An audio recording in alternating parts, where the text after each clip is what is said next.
पूरा हो गया। अब मैं थोड़ी देर आपका समय और लूंगा, ले सकते हैं?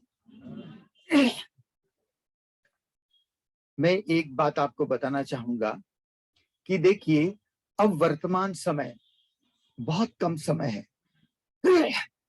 और इस थोड़े से समय में हमें पुरुषार्थ क्या करना है। हमारे इस ईश्वरीय ज्ञान में 10 नवीनताएं हैं और पुरुषार्थ के लिए भी हमको 10 नवीनताएं करनी है। मतलब पुरुषार्थ तेज करेंगे तब तो हम जल्दी संपूर्ण सतोप्रधान बनेंगे ना। तो जैसे देखिए, हमारे जो न्यूमेरिकल फिगर्स होते हैं ना, संख्या गणित में 0 to 9 या समझो 1 से 10, ये नए संख्या है, न्यू। 0 1 2 3 4 5 6 7 8 9, वो 10 हुए ना। चाहे 1 to 10 कहो या 0 to 9 बोलो, बात एक ही है। तो ये जो 10 फिगर है ना, 10 फिगर्स, ये नया है। उसके बाद कितनी भी संख्या आप करो, वही की वही रिपीट होती रहती है। 11 लिखो तो 1 के बाद फिर वही 1 आएगा। कितने भी करोड़ों की संख्या, वही फिगर्स आगे पीछे ये करके रिपीट होगा। परंतु ये 10 फिगर्स नया है, इज न्यू। इसी प्रकार से हमारे ज्ञान में भी 10 नवीनताएं हैं, न्यूनेस, जो कहीं भी वेद शास्त्र पुराण में कहीं नहीं लिखी है, जो केवल बाबा ही बताते हैं। ये बाबा ने जो ज्ञान दिया, इतनी रमणीक है, इतनी वंडरफुल है, इतनी जबरदस्त गुह्यता इसमें कि आप जितना गहराई में जाओगे ना, उतना मजा आएगा, इतना आनंद आएगा। तो मैं आपको बताता हूं, इस ज्ञान में 10 नवीनताएं हैं। और पुरुषार्थ में भी अगर हम तीव्र गति में उड़ती कला में जाना चाहते हैं तो उसमें भी 10 नवीनताएं करनी है। तो ये 10 ज्ञान की नवीनता क्या है और पुरुषार्थ की नवीनता क्या है, वो मैं आपको थोड़े समय में आपको बताना चाहते हैं। तो देखिए, इस ज्ञान में सबसे पहली नवीनता है कि एक है शिव बाबा। दुनिया में सभी कहते ईश्वर एक है, परंतु वो ईश्वर कौन है वो कोई नहीं जानते। सभी कहते हैं गॉड इज वन, परंतु वो वन कौन है, वो कहेंगे बंगाल में रामकृष्ण परमहंस कहते, अभी मेरे को पप्पू भाई ले गए थे दिखाने, उसमें भगवान रामकृष्ण, अरे वो तो मनुष्य है ना, वो भगवान है क्या। तो माना ठीक है, भक्ति है, भावना है, परंतु भगवान एक ही होता है ना। तो ईश्वर एक है, तो वो एक कौन है, वो केवल शिव बाबा ही है। हमको ज्ञान में आने के बाद पता चला ना कि वो निराकार है, शिव बाबा है, ज्योतिर्बिंदु है, उसका नाम ही शिव है ना। तो एक है शिव बाबा। दूसरा, 2 है बाप और दादा। शिव बाबा ब्रह्मा बाबा के तन में प्रवेश किया, तब जाके माता पिता बने, है ना, माता पिता। एक मुरली में बाबा ने कहा, कल एक बहन ने भी प्रश्न पूछा, बहुत अच्छा प्रश्न था। उन्होंने पूछा, शिव बाबा को बाबा ही क्यों कहते, माता क्यों नहीं कहते। शिव बाबा है। बाबा ने कहा है, इसमें एक मुरली में यही पॉइंट आई थी। बाबा ने कहा शिव बाबा है, वो परम पिता है, वो परम माता नहीं है। शिव बाबा परम पिता है। जब ब्रह्मा तन में प्रवेश करते हैं तो ब्रह्मा परम माता है। ब्रह्मा, उसका शब्द का अर्थ ही होता है बड़ी माँ, है ना। तो शिव बाबा पिता है। बाबा वैसे भी कहते हैं कि कोई भी धर्म स्थापन करने के लिए 2 आत्मा की आवश्यकता होती है। मुरली में सुनिए ना कि जैसे कि तन में क्राइस्ट ने प्रवेश किया और क्रिश्चियन धर्म स्थापना की, है ना। सिद्धार्थ, जिसका नाम गौतम भी था, उसके तन में बुद्ध ने प्रवेश किया और बौद्ध धर्म की स्थापना की। तो 2 आत्मा की चाहिए। परंतु उन धर्म आत्मा स्थापन करने वाला और शिव बाबा में क्या अंतर है। शिव बाबा ब्रह्मा तन में प्रवेश करते हैं और मुरली सुना करके चले जाते हैं, वहां परमानेंट नहीं रहते। परंतु दूसरे धर्म की आत्माएं प्रवेश किया तो वो निकलती नहीं है, वहीं की वहीं रहती है जब तक उसका धर्म स्थापना का कार्य पूरा ना हो। वो बाबा को, शिव ब्रह्मा बाबा को खांसी आती तो बाबा निकल जाते, बाबा कहते तो तेरा कर्म हो गए, मैं चला जाता हूँ। जब उसकी खांसी पूरी तब बाबा आ जाता है फिर से, है ना। एक मुरली में बाबा ने कहा, मेरे से ये उम्मीद मत करो कि मेरी बीमारी ठीक कर दो। बाबा कहते मैं ये काम नहीं करता, ये तुम्हारा कर्म हो गया। बाबा ने कहा हाँ, योग बल से काम लो। ये बाबा ने, वो मुरली की डेट भी मेरे पास नोट है। तो शिव बाबा आते, दो आत्मा की जरूरत है ना। तो बाप और दादा, है ना, शिव बाबा ब्रह्मा बाबा के द्वारा, ब्रह्मा माँ के द्वारा हम ब्राह्मणों की रचना करते हैं। हम मुख वंशावली ब्राह्मण है ना। अब इस ज्ञान में तीसरी नवीनता क्या है? तीन है नेत्र। बाबा ने तीसरा नेत्र दिया ना हमको, ज्ञान का तीसरा नेत्र। एक बीच में हंसी की बात सुनाता हूं। एक बहन ने बहुत अच्छी बात सुनाई। उसने कहा हमारे सृष्टि पर ना 1 से लेकर के 5 नेत्री तक है। मैंने कहा अच्छा, हमने तो अभी तक त्रिनेत्री तक सुना। मैंने कहा सुनाओ क्या है। उसने कहा बड़ी अच्छी बात, उन्होंने कहा जो व्यक्ति अंधा है और ज्ञान में आया वो एक नेत्री है, उसको 2 नेत्र तो है ही नहीं, तो तीसरा नेत्र तो जो ज्ञान में आया ना वही उसको जो तीसरा बोलते हैं ना, वही उसका पहला नेत्र है ना। या फिर जो काना व्यक्ति, उसका एक आंख से दिखता है, एक नहीं दिखता है और ज्ञान में नहीं है, वो एक नेत्री है। मैंने कहा अच्छी बात है। फिर कहा कि जो व्यक्ति के दोनों आंख ठीक है पर ज्ञान में नहीं है, वो 2 नेत्री है। सही बात है, ये भी उसको ज्ञान नहीं थी। सन कहते हैं जो व्यक्ति के दोनों आंख ठीक है और ज्ञान में चल रहा है वो त्रिनेत्री। मैंने कहा हाँ ये भी ठीक है। फिर उसने कहा कि जो व्यक्ति ज्ञान में नहीं चलता और चश्मा पहनता है वो 4 नेत्री है। मैंने कहा अच्छा, ये तो नई बात हो गई। है ना। और जो व्यक्ति चश्मा पहनता है और ज्ञान में चलता है वो 5 नेत्री है। मैंने कहा वाह, ये तो वंडरफुल है। ये तो हुई हंसी की बात, चिट चैट है। है ना। तो 3 है नेत्र, है ना। एक है शिव बाबा, 2 हुए बाप दादा, 3 है नेत्र, ज्ञान का नेत्र। 4 है सब्जेक्ट। 4 सब्जेक्ट है। दुनिया में स्कूल में पढ़ने वाले तो ढेर सब्जेक्ट पढ़ते हैं ना, हमारे यहाँ 4 ही सब्जेक्ट है। कौन कौन से? ज्ञान, योग, धारणा, सेवा, है ना। 4 सब्जेक्ट। और बाबा एक ही पीरियड में चारों सब्जेक्ट पढ़ा देते हैं, है ना। अच्छा 5 क्या है? 5 है युग।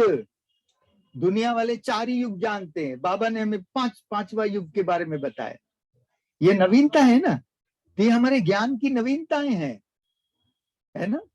ये कहीं पर इसका वर्णन नहीं है, भक्ति वाले नहीं जानते, किसी पुराण में है ही नहीं है। तो एक है शिव बाबा, 2 हुए बाप दादा, 3 है नेत्र, 4 है सब्जेक्ट, 5 है युग, और 6 क्या है? 6 है तत्व। लोगों को 5 तत्व के बारे में मालूम है, 6ठा तत्व मालूम ही नहीं है। 6 है तत्व, ब्रह्म तत्व 6ठा तत्व है, किसी को मालूम नहीं। ये हमारे ज्ञान की नवीनताएं है ना। 7 है आत्मा के निजी गुण। हम आत्मा के स्वधर्म है ना, 7 है ना। ज्ञान, प्रेम, शांति, शक्ति, आनंद, सुख और पवित्रता, ये आत्मा के 7 निजी गुण है। 8 अष्टरतन। अष्टरतन, इतनी ये रूहानी पढ़ाई है ना, इस पढ़ाई में इतनी आत्मा में 8 ही सोने के बनते हैं। अष्टरतन, है ना।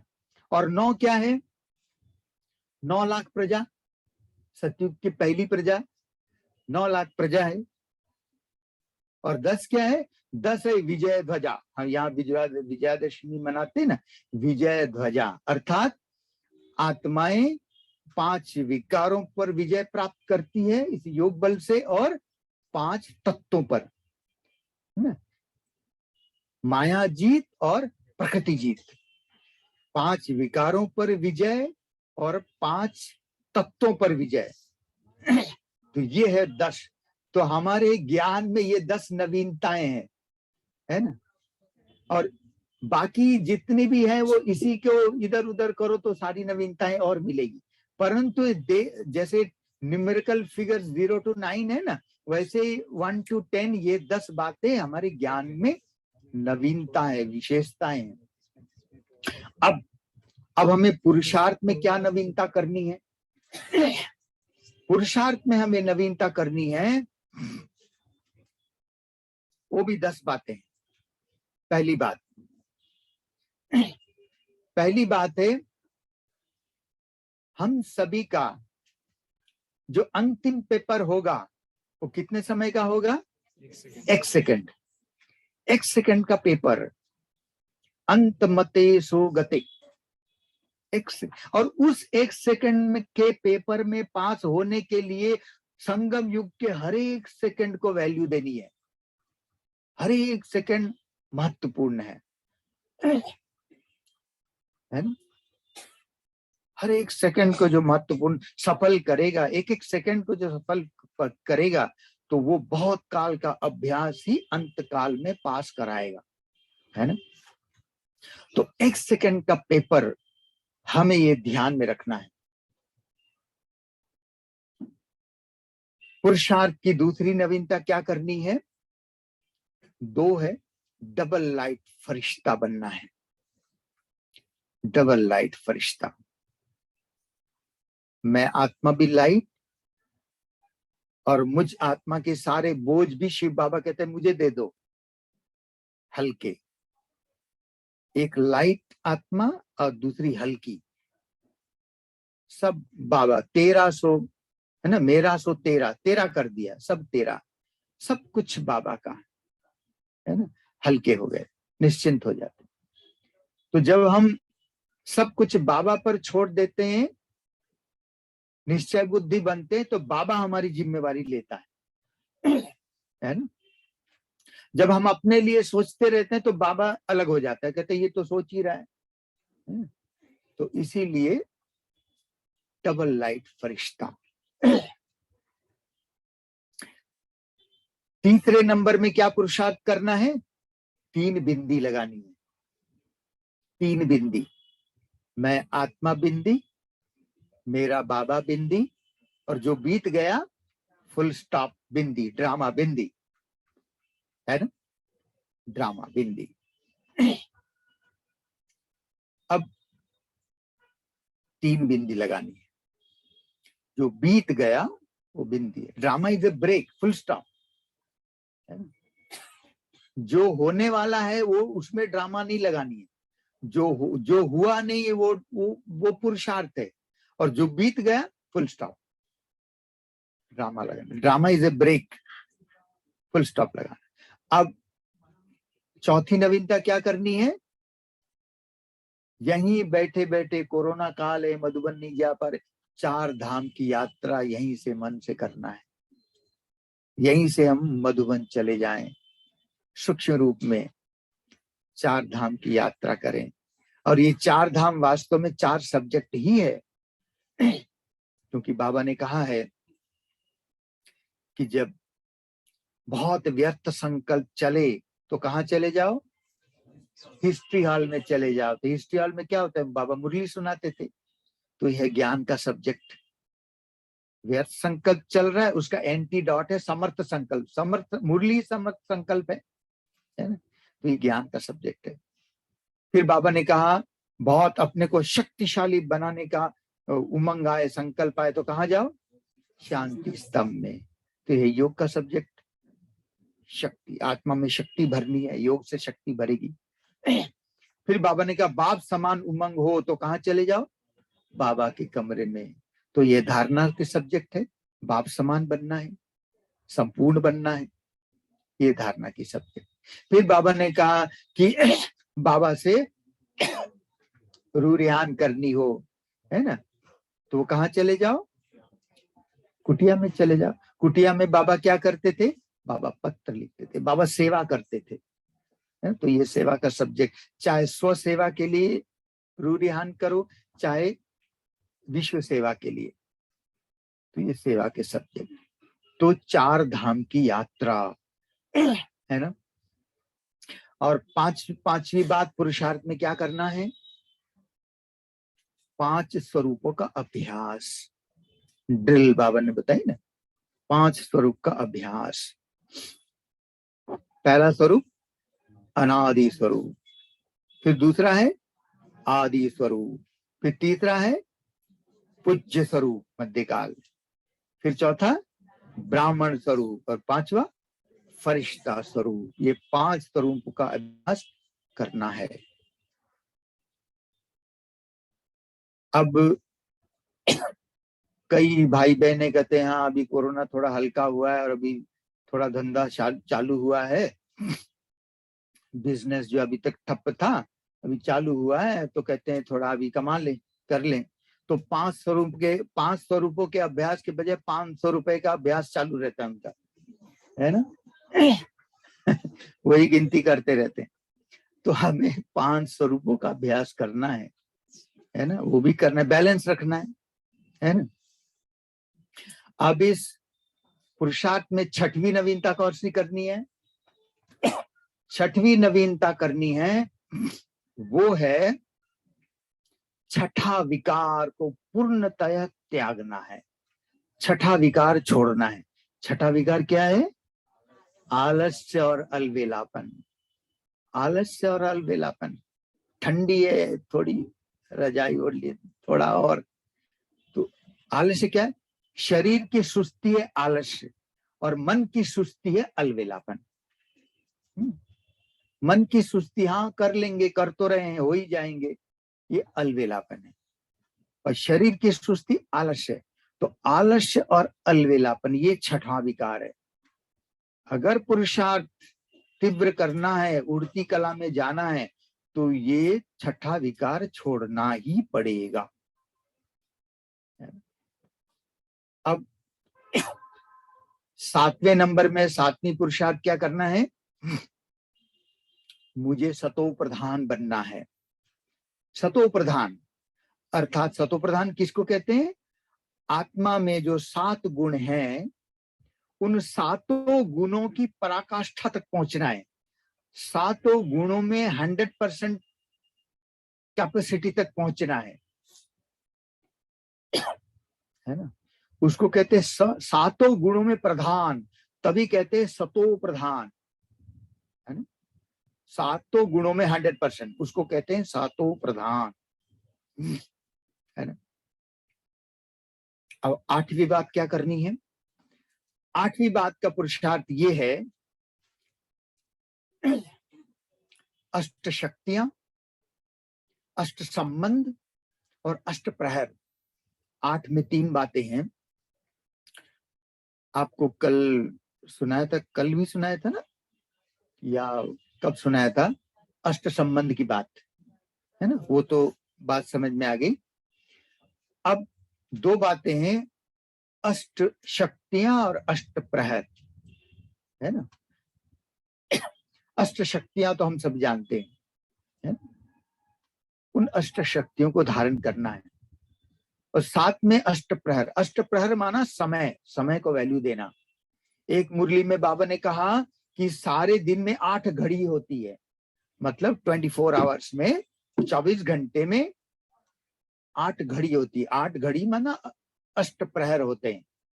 तो 24 घंटे को 8 से डिवाइड करो तो 3 होते हैं। तो 3-3 घंटे का एक प्रहर होता है। तो हम ब्राह्मणों का शुरुआत कहां से होती है, अमृत वेला। तो अमृत वेला, तो अमृत वेले का समय 3 घंटे का होता है। 2 बजे से लेकर के 5 बजे तक के पीरियड, इस 3 घंटे के पीरियड को कहा जाता है अमृत वेला, है ना। उसके बाद 8 बजे से 2 से 5 बजे तक हुआ, 5 बजे से लेकर 8 बजे तक ये 3 घंटे का पीरियड है, इसको कहते भोर, प्रभात, प्रभात कहते हैं, है ना। राम सिमर प्रभात मोरे मन, तो क्यों प्रभात है, भोर है ना। तो 2 से 5 का पीरियड बाबा ने हम बच्चों के लिए फिक्स किया है, और 5 से 8 वो भक्तों के लिए, बाबा कहते हैं भक्तों के लिए पीरियड है ना। अब 5 से 8 के बीच के, चाहे ठंडी के दिन या गर्मी के दिन हो, 5 से 8 के बीच में तो सूर्योदय हो ही जाता है।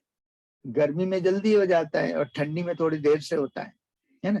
परंतु 5 से 8 के बीच में ये हो ही जाता है सूर्योदय का समय, है ना। अब अगला 3 घंटा 8 से लेकर के 11 बजे तक, इसको कहते हैं दिवा प्रथम प्रहर, दिन का दिवस प्रथम प्रहर। इसको दूसरे शब्दों में कहते हैं पूर्वाह्न। वैसे तो 2 ही बेला होती है, आह्निक बेला और सान्निक बेला। आह्निक बेला दिन का समय, सान्निक बेला रात का समय, और दोनों में 4-4 प्रहर होते हैं। तो इसमें दिन का प्रथम प्रहर 8 बजे से लेकर के 11 बजे तक, इसको कहते हैं दिवा प्रथम प्रहर, और इसी को कहते हैं पूर्वाह्न, अर्थात आह्निक बेला का पूर्व काल, फर्स्ट फेज, दिन का फर्स्ट फेज है ये पूर्वाह्न।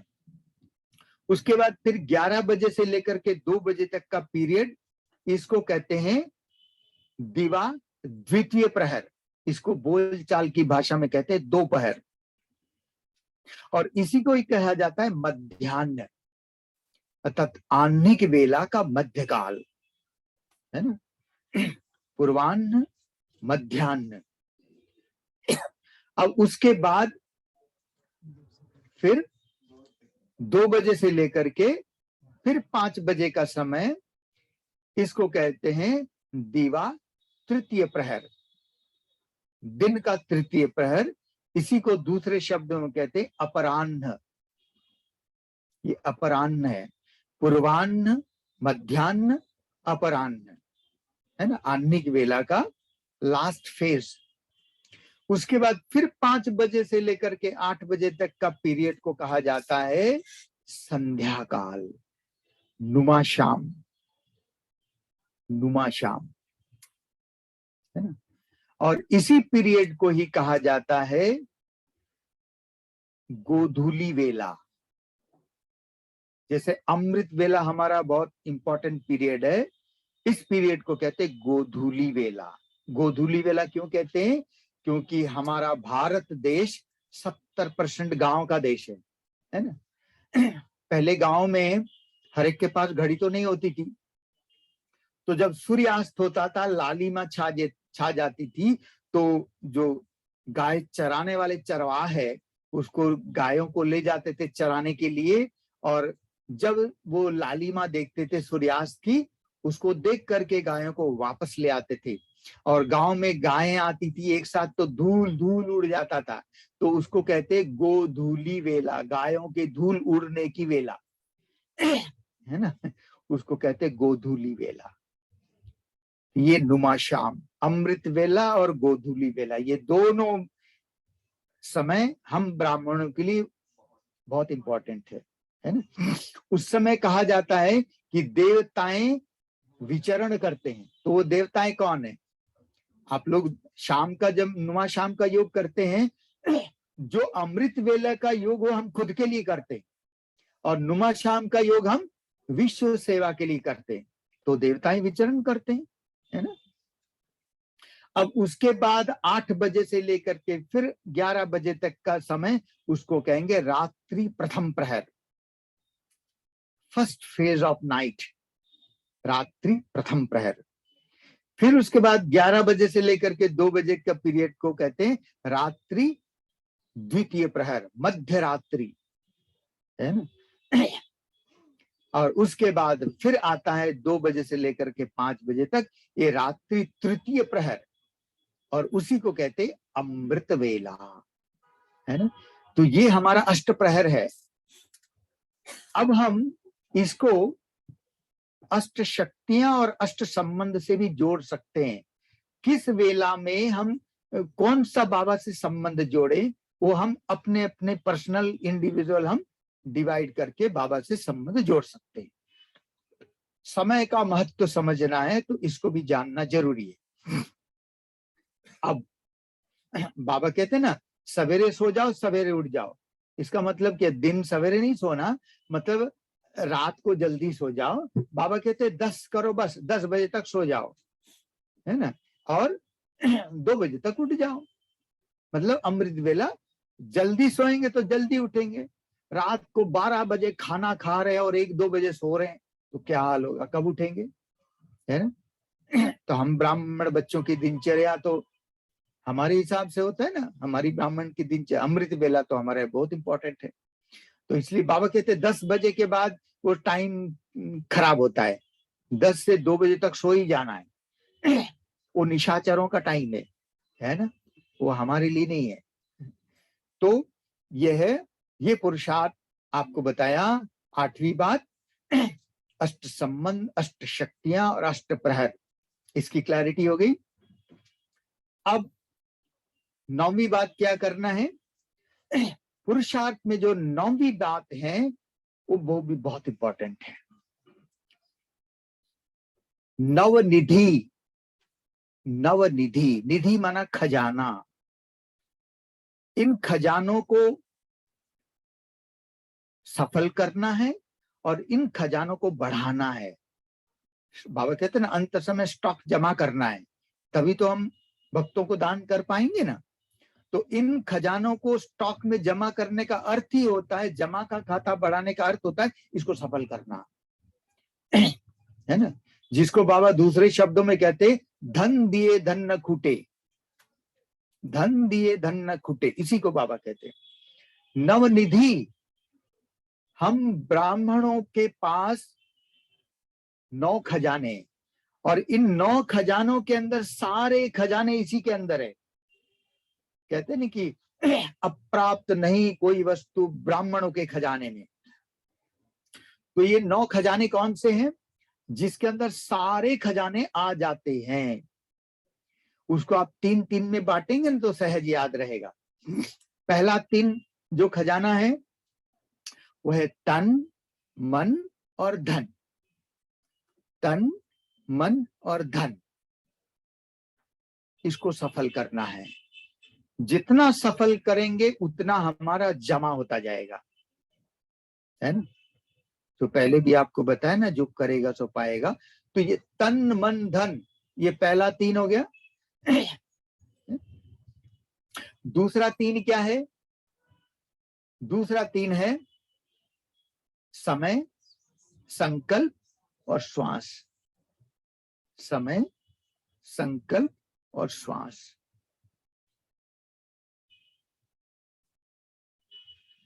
अंतिम श्वास तक हमको इन खजानों को सफल करते जाना है। समय, संकल्प और श्वास। और आखिरी 3 क्या है? वह है ज्ञान, गुण और शक्ति। ये 9 खजाने हैं। तन, मन, धन, समय, संकल्प, श्वास, ज्ञान, गुण और शक्ति। ये हमारे 9 बहुत बहुत महत्वपूर्ण खजाने हैं। जितना जितना इन खजानों को सफल करेंगे उतना हमारा जमा का खाता बढ़ता जाएगा, उतना हमको सच्चू में प्रारब्ध मिलेगा। यही हिसाब है, इसी के हिसाब से हमारा प्रारब्ध बनता है। कितना हमने बीज बोया उतना ही फल मिलना है। जो बीज बोएगा ही नहीं तो उसको क्या फल मिलेगा? वो तो भगत की कैटेगरी में चला जाएगा। हम बाबा के बच्चे हैं, है ना। हमें सब कुछ सफल करना है। अब मैं इसमें एक बात और बताता हूं, ये भी डीप सीक्रेट है। इसमें पहले 3 में 3 बातें आई, तन, मन और धन। अब तन माना ये शरीर, और दूसरे 3 में क्या आया? समय, संकल्प और श्वास। तो यहाँ तन और मन, और उधर संकल्प और श्वास। एक तन में ही तो श्वास होता है ना भाई, तन है, श्वास चल रही है, तो यहाँ तन भी लिया और श्वास भी लिया, तो तन भी एक खजाना है और उसमें चल रही श्वास भी खजाना है। दोनों अलग अलग है, एक नहीं है। यहाँ इसका अर्थ ये है कि भाई आप तन से भी सेवा करो। मैं देखता हूँ कि क्लास होती, माताएं कितनी सेवा करती है। तन से भी सेवा करना जरूरी, यज्ञ सेवा, कर्मणा सेवा का भी इंपॉर्टेंट है। अब मधुवन जाते हैं, कितनी सेवा करते हैं ना भंडारे में, जो भी सेवा जिसको जो जैसी मिलती है। तो तन की सेवा, चलो वो बड़ा यज्ञ है, ये छोटा यज्ञ है, ये भी यज्ञ है ना। हर एक कोई मधुवन नहीं जा पाता, तो यहाँ यज्ञ में सफल करो, यहाँ भी करना है, वहां भी करना है, सफल करना है। तो तन से भी सेवा करनी है। तन से सेवा करेंगे तो बाबा हमारे तन को फिट रखेगा, है ना। बाबा हमारी, आप कहते हो बाबा हमारी बीमारी ठीक कर दो, बाबा कहते मैं ये ठेका नहीं लिया हूं। बाबा कहते योग बल से काम लो, है ना। तो बाबा कहते हैं मैं बीमारी ठीक करने के लिए थोड़ी आया हूं। हाँ, बाबा कहते हैं ज्ञान से वेल्थ मिलता है, योग से हेल्थ मिलता है। इसका अर्थ बाबा कहते हैं ये योग से निरोगी काया प्राप्त होती है। भाई निरोगी काया सतयुग में प्राप्त होगी, यहाँ नहीं होने वाली है। यहाँ तो रोग, पूरा ही रोग ही रोग है। अब चारों ओर देखो रोग ही रोग है, कोरोना चल रहा है, पता नहीं क्या क्या चल रहा है ना। तो हम ये सोचे कि योग करें और बिल्कुल हमारा जो किडनी फेल हो ठीक हो जाए, हार्ट अटैक ठीक हो जाए, ऐसा नहीं हो सकता, है ना। अपनी संभाल खुद करनी पड़ती है। परंतु जो सेवा में तन सफल करेगा, बाबा उस तन को फिट रखेगा तब तक के लिए। जानकी दादी का उदाहरण देखा है, हंसा दीदी क्या बोलती है, इतनी बीमार, जब सेवा का टाइम हो तो बिल्कुल फिट हो जाती है, और सेवा पूरी होगी फिर बीमार। तो कम से कम जितना समय सेवा करेंगे उतना समय का हमारा भाग्य तो जमा होगा, और उतने समय के लिए तन भी तो बाबा फिट कर देगा, जरूर करेगा, क्योंकि बाबा को सेवा लेनी है ना। बाबा कहाँ से लाएगा तन? आपका ही तन यूज करेगा ना। तो तन, और यहाँ श्वास का मतलब होता है हमारी कैपेसिटी, हमारी योग्यता, हमारी विशेषता जो है उसको सफल करो। इसलिए यह श्वास माना फिजिकल प्रेजेंस।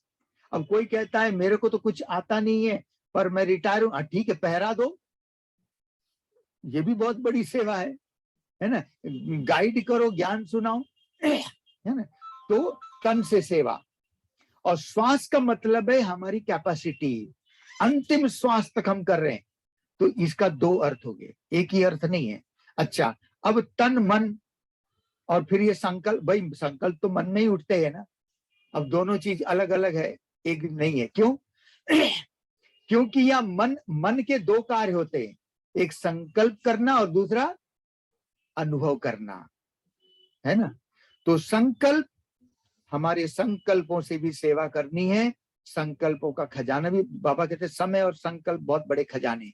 संकल्प पॉजिटिव थॉट्स, और यहाँ पर मन का अर्थ है अनुभव, अनुभवी मूर्त बनना है।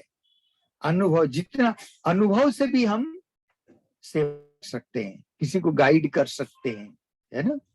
तो ये दो अर्थ, तन मन धन, धन दिए धन न कूटे, धन सफल अब अंतिम समय में है।